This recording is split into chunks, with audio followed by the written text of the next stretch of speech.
Marquez pas, 1, 2, on s'est combattant, on a soukéré. Marquez pas, et 1, 2, on s'est combattant, on a soukéré. Tu ne sais pas que moi je suis ancien combattant. Moi je suis ancien combattant, j'ai fait la guerre mondiale. Dans la guerre mondiale, il n'y a pas de Kamala Rouaille.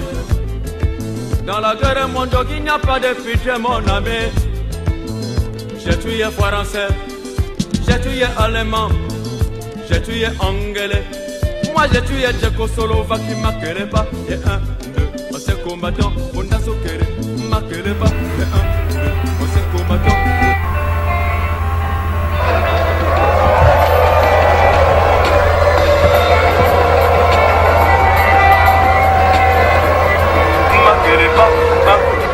Salut à vous, bienvenue dans cette rubrique. C'est une comédie politique à ne pas prendre très au sérieux, sinon je serai obligé d'emballer mes choses et trouver rapidement un pays où j'irai en exil. Alors aujourd'hui, si nous sommes là, c'est pour parler de cette ironie autour du terme et de la notion du patriotisme qui est pratiqué de façon assez étrange dans mon pays, comprise d'une façon assez étrange et de façon différente et singulière entre la population qui constitue cette nation et le gouvernement qui est censé diriger ce peuple et défendre ses intérêts. Alors, si je cite par exemple De Gaulle qui nous a donné une définition assez simple de cette notion du patriotisme, il a tout simplement dit que le patriotisme, c'est l'amour de son pays.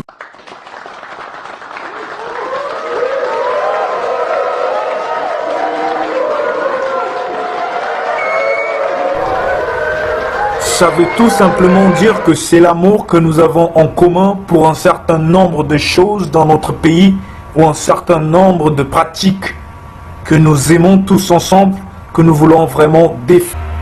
Si on ne peut pas tous, de façon commune, avoir de l'amour pour un certain nombre de choses, alors tous ensemble, on va sûrement, de façon commune, détester un certain nombre de choses. Je vais prendre exemple. Le chef de l'État.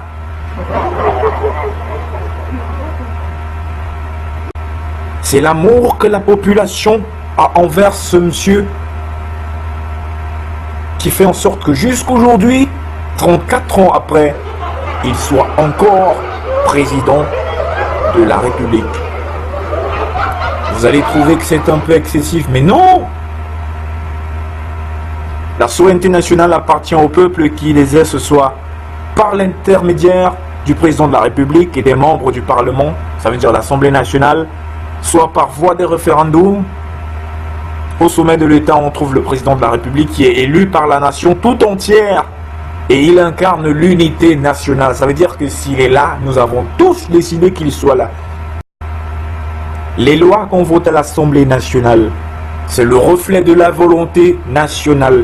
C'est le reflet de la volonté des populations lambda que nous sommes.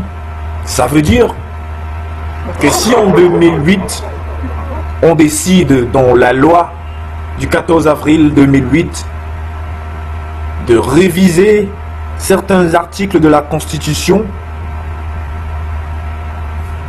pour que le chef de l'État reste au pouvoir, c'est le reflet et la volonté du peuple.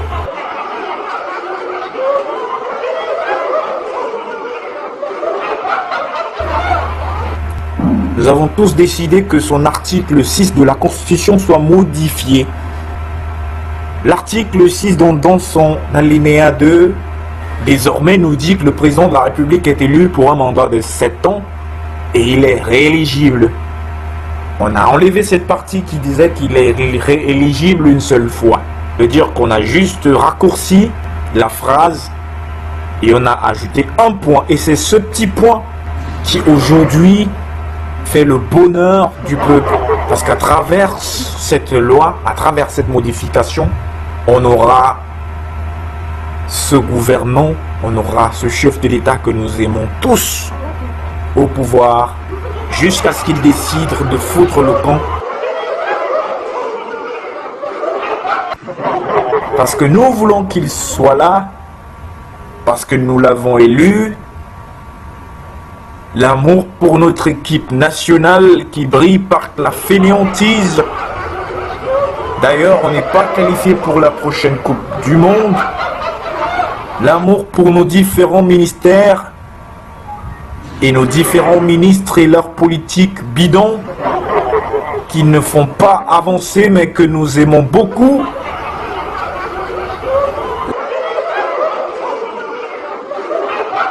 L'amour pour notre organe électoral qui se dit autonome mais qui est ligoté.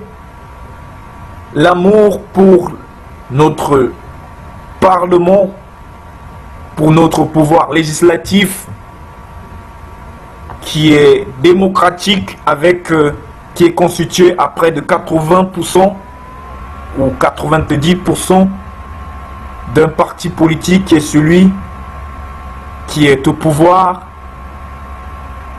L'amour pour notre corruption par exemple. Nous avons un amour incomparable, incommensurable et inexplicable pour cette pratique qui fait partie de nous, qui est intégrée en chacun de nous.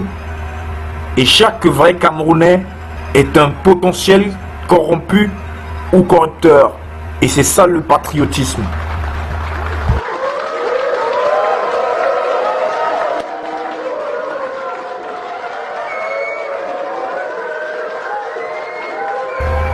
Et ce sont des pratiques pour lesquelles les Camerounais devront se battre avec véhémence au nom du patriotisme. L'amour pour notre première dame avec ses coiffures bizarres que nous aimons.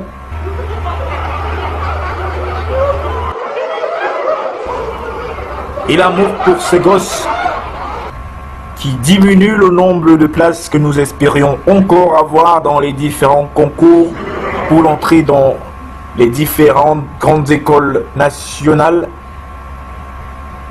Et l'amour pour l'État qui opprime. C'est un amour en commun que nous avons. Ce sont des choses et des pratiques communes que nous aimons. Et ce sont des pratiques pour lesquelles les Camerounais devront se battre avec véhémence au nom du patriotisme.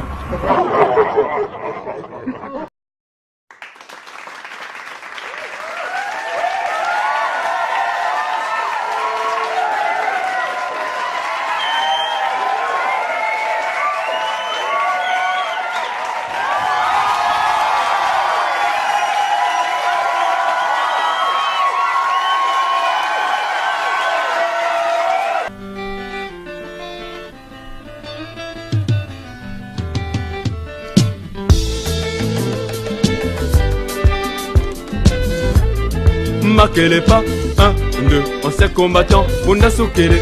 Marquez les pas, et 1, 2, on s'est combattant, on a soukéré.